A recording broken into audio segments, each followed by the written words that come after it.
నమస్కారం సిటీ వార్తలకు స్వాగతం। మహబూబాబాద్ జిల్లా బయ్యారం మండలంలోని నామలపాడులో ఏకలవ్య పాఠశాలను ఇల్లందు శాసనసభ్యులు ఆకస్మికంగా సందర్శించి తనిఖీ చేశారు।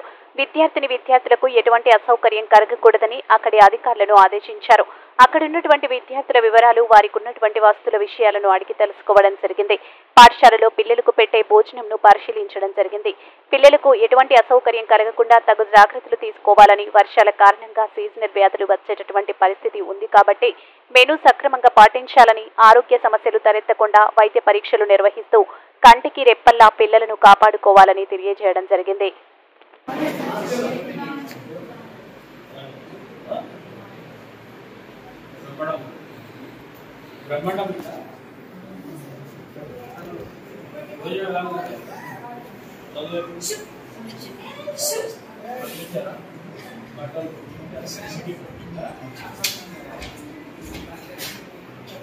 ఈ వార్తలు ఇంతటితో సమాప్తం। నమస్కారం।